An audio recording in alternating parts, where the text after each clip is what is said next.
Oke, balik lagi di Raharja Talk. Kali ini gue punya guest yang luar biasa spesial. Thank you. Ada Bro Luis Amal, yes. Dan beruntung banget karena ini mau jumpa brother ini susah nih karena nggak domisili di Medan, domisilinya di Australia. Iya, Melbourne. Dan what's good of this bro? Aduh, bahasa Inggris gue lala nih. Dia lebih jago bahasa Inggrisnya. Nah,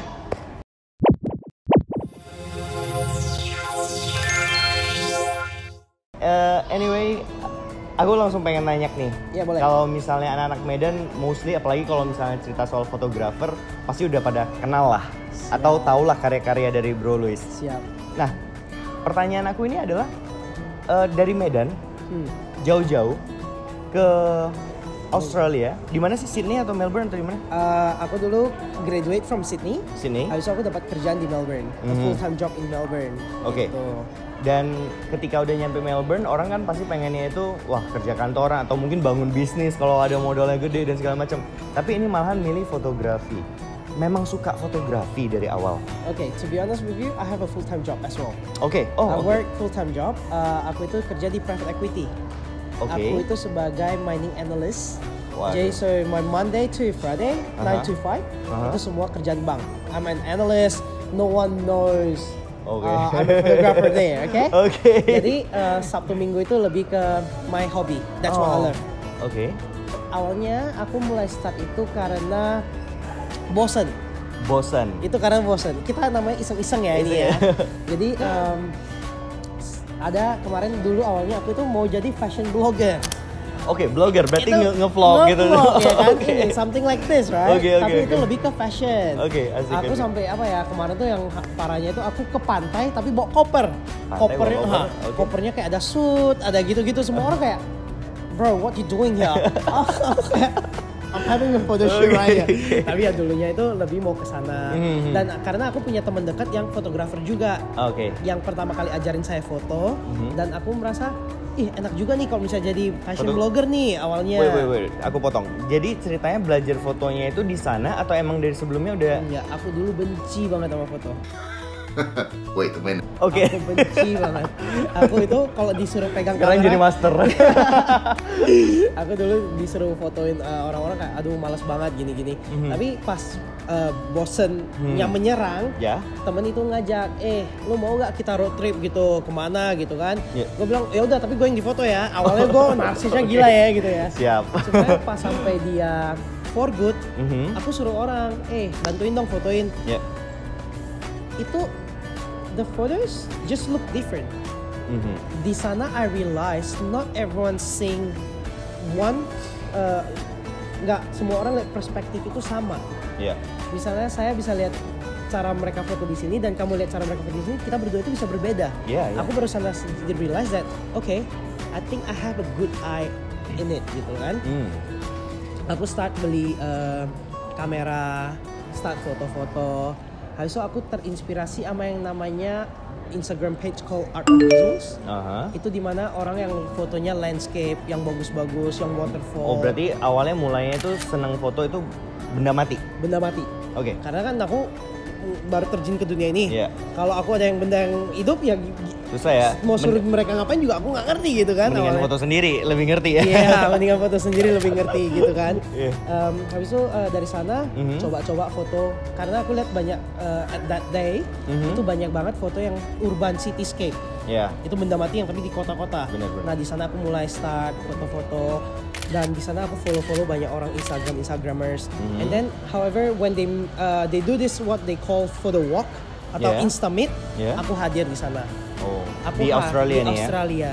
Itu kemarin that makes me motivated karena aku dua kali aku ikut, dua-duanya aku juara 2 dan aku juara 1. Oh, nice. That makes me think that wow, this is so good. Jadi kayak aku mau ini, jadi once they do that, aku langsung mikir kenapa aku nggak buat ini di Indonesia. Wah. This gonna be Iya, benar. so good gitu kan. Benar. Hadiahnya itu bisa dapat Samsung, dia bisa dapat kayak hadiah handphone gitu kan. Gue bilang ya, itu gimana? Bayar nggak sih kalau ikut di sana? Disponsori. Disponsor. Jadi community deh. Ini cerita community ya. Community. That makes me feel like wow, this is so good. Kayak Medan perlu banget sih. Mungkin Iya. kita menunggu bro untuk Iya. buat itu di Medan ya. That's why I made it 2 days ago. Oke. Itu awalnya aku mau kumpulin mereka semua. At one point itu aku mau semuanya itu bisa jadi komunitas yang luar biasa. Shit, aku nggak ikut. Oh my god. Si Adi. Nah, terus pertanyaannya kalau ke bentuk Arlanya sendiri ini, karena kan Arla ini terus terang gue awalnya kayak agak cuman mikirnya, oh oke lah ini mungkin sampingan-sampingan gitu kan, atau cuman nerima temen-temen job foto temen doang. Awalnya gue mikir gitu karena gue udah ngikutin dari awal nih. Siap. Nah, jadi gimana bro? Arla sampai sebesar ini dan bisa dikatakan semua orang yang kalau misalnya ke Australia sampai artis-artis nyari Arla. Itu emang bro yang teman-teman artis atau mereka yang nyari atau gimana sih? Sebenarnya itu gini, pertama of course you have to work hard for that. Ya. Kamu harus kasih show your result as well. Yeah. Of course teman-teman artis itu adalah cerita-cerita lucu how Yeah. I met them gitu kan. Uh-huh. Jadi itu ada beberapa yang aku bisa ketemu, misalnya Kak Tara Budiman ya Yeah. kan. Saya bisa ketemu Kak Tara itu karena teman saya ngajak Kak Tara foto, sebenarnya dia mau ajak foto selfie. Ah. Kak Taranya salah tangkap. Oke. Kak Tara pikir mau foto satu Melbourne. Jadi Kak Taranya pas jawab, dia kayak teman saya kayak, kok, ini Kak Tara, ini Tara Budiman mau foto sama kita. Hah? Foto gimana? Dia mau muter-muter Melbourne, kita yang bawa dia foto. Waduh. Oh, ayo udah boleh. Seru kan? Aku Iya, bilang, iya, oh, iya, iya. oh gitu caranya ketemu Kak Tara Budiman pertama kali, ya kan? Habis itu kalau misalnya ketemu Chelsea Islan, Terus itu ada Nikita Willy, Agatha Chelsea. Terus orang Mas Anang juga kemarin pernah Mas difotoin. Anang, Aku ingat, iya. aku ngikutin banget soalnya ini. Tiap kali ngeliatin foto. Soalnya terus terang gue paling adore hasil foto bro itu yang dulu yang sempat foto itu yang pakai flare Flair, siap. something yang smoke bomb. yang wah itu gue sampai mikir ini caranya gimana. Gue nanya teman-teman gue, ini berarti dia edit atau gimana ya? Tapi kenapa hasilnya keren banget? Itu sebenarnya itu foto aku bilang termasuk hoki. Oke. Itu termasuk hoki. Dimana gini, at that time aku nggak realize smoke bomb color yang aku pilih itu efek banget di pas di kamu di hasil. hasil. Oke. Karena gimana, kulit tubuh kita itu kalau di Lightroom ya Yeah. itu kuning sama orange. Aha. Bayangin kalau kemarin saya smoke bombnya pakai warna orange, Yeah. it will look different on the skin tone as well. Yeah. Tapi kemarin aku pilih warna kontras, kalau nggak salah tuh warna hijau sama merah. Iya, pokoknya yang Di mana yang colorful. enggak colornya enggak kena di badan, dan pas saya edit saya sendiri sampai struck. I was like, wow, how Gila, ini bagus gila banget banget cara ya. mainin hue-nya apanya semua itu memang ya salah satu yang paling itu that's my masterpiece. Itu masterpiece yang semua orang kayak di repost. Saya Iya, ada iya. kemarin ada upload ke there's a website yang di repost gitu, dia there hampir ada 9 juta orang download that photos for free. And then at that time I was like, nah, I have to cut it down. Wah, Jadi that's mereka great. itu pakainya itu sampai di website musik, website dipakai ini gitu dipakai ya? tanpa ada kreditabilitas, dan saya harus stop di sana. Nah, jadi balik lagi ini bro, untuk Yeah. yang gimana sih yang soal artis-artis itu sampai bisa dibilang mungkin sekarang setiap artis kalau Aussie nyari Arla kali. Amin gitu Iya, ya. mudah-mudahan gitu, makin amin. banyak nih. Itu kebanyakan artis tuh aku bisa bilang karena koneksi. Oke. Koneksi juga, koneksi teman, dan how hard you work on your results gitu ya. Jadi kalau misalnya seperti Nikita Willy kemarin, Yeah. Kebetulan saya ada foto mamanya Dava. Dia itu Dava, Dava Wardana. Mhm. Nah, dia itu teman basket saya, dan itu Oh. pacarnya Chelsea Islan. I see. Ya. Oke. Nah, mamanya itu rupanya artis dulu film kita Bidadari gitu ya. Oh, oke. DJ Kayak udah Bidadarinya. senior gitu ya. Seniornya. Jadi sini kita lihat, ada nih fotografer di Melbourne gitu kan. Hey Louis, I like your photos. Any chance that you can take a photos me and my friends gitu Yeah. kan. Pertama kali ya I was like, what's the verified account? Like someone text me or someone direct message me with a verified account. Okay. And then when I look at it, Nikita Willy. Damn. I was like, Itu artis papan atas soalnya. papan atas. And then I was like, okay. And then one lead to another when we have jadi aku buatin konsep kasih mereka and everything like that, and now we are like close friends. Kita tuh saling ngobrol, that kind of stuff, which is pretty good. Like it's not just clients and photographer relationship, but it's just gonna be like a real close Ya, friend udah relationship. jadi teman ya. Udah Wah, jadi asik teman gitu. Dan beberapa artis lainnya itu ada banyak lah cerita-cerita lucu ketemu di coffee shop. And then I was like, itu Cathy Sharon ya, Shell? Nah, terus kayak Cathy Sharon terus gimana? Nah, Cathy Sharon she just passed by, and then I was like, when I had a meeting with my partner Michelle, and then I was like, nah, itu kan Cathy Sharon, Shell. Oh iya, Shell, how about this, right? DM dia di Instagram, mau tahu dia mau, kita show them a couple portfolio gitu kan. Nah, habis itu nggak dibalas sama Kak Cathy pas waktu itu nggak dibalas. Rupanya Kak Cathy-nya itu, of course lah, dia artis pemanas, kan, siapa yang lihat DM message yang sering-sering gitu kan. The last day before she flew back to Jakarta, she rate our DM, and then she was like, "Oh yeah, I really want it." And then I was like, "Okay, let's do it." Itu pas aku lagi kerja kantoran, and then Kak Cathy bilang dia mau, aku langsung, guys, I have to go to the doctor straight away. Aku bilang ke kantor, aku harus ke dokter sekarang juga, aku harus, and then aku pulang langsung bawa kamera, and then I have to go and then shoot Kak Cathy straight away. Dan itu kayak bener-bener pasti rush banget ya? Itu kemarin Kak Cathy cuma bisa 1 jam juga, cuma itu langsung konsepnya, aku sama Michelle langsung kayak, oke, Shell, kita kasih gini. Wah, itu tapi serunya bukan main sih, tapi itu mungkin itu seru perjuangannya, dan yang mungkin orang lain nggak ngeliat, orang pasti mikirnya kayak, wah enak lah, kenalan gini, banyak jepret artis segala macam ya. Itu padahal perjuangan ya. Itu perjuangan, itu pressure. Sampai harus bilang ke kantor kalau harus ke dokter.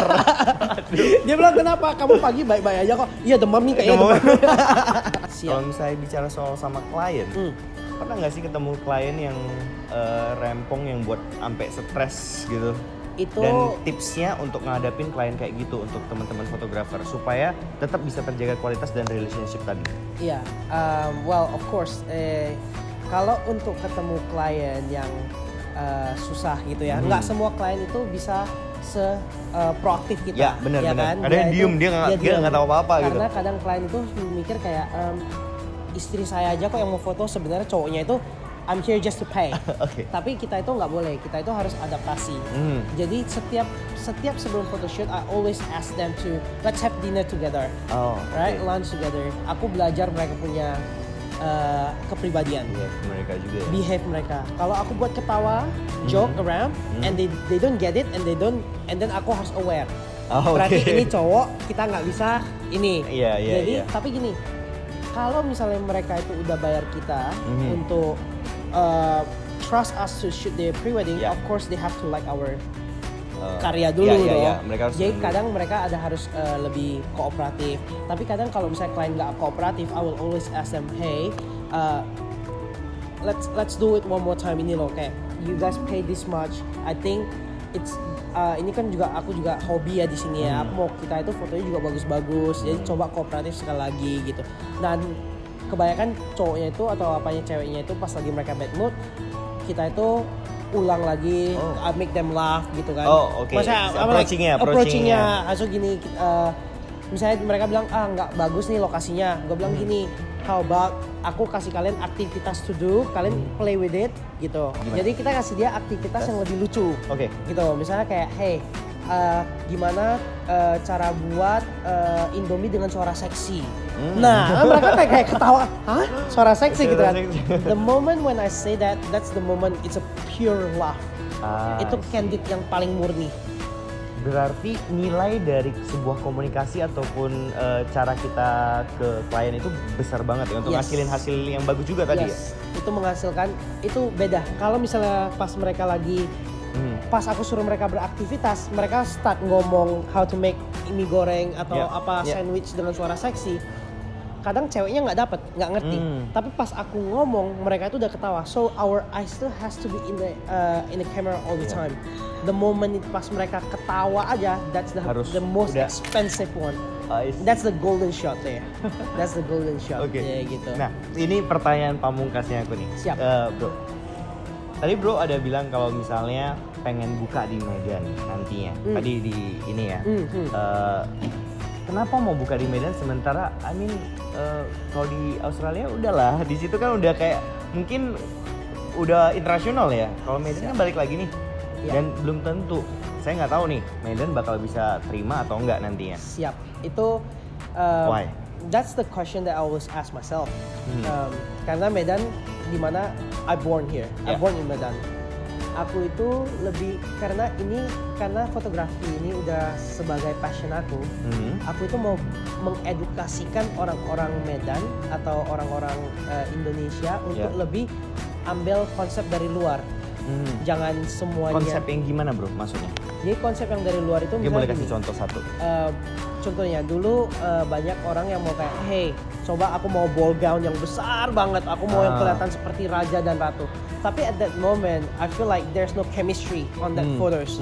Fotonya itu nggak, mereka itu lebih kayak, oke, pemandangan bagus, ini bagus. Tapi kalau mungkin yang konsep dari luar, yang kayak bule-bule begitu, mereka itu lebih kayak, I don't need a ball gown dress, just a slick dress. Yang penting aku bisa have fun. Itu momen mereka yang mereka hargai. Jangan sebagai gengsi.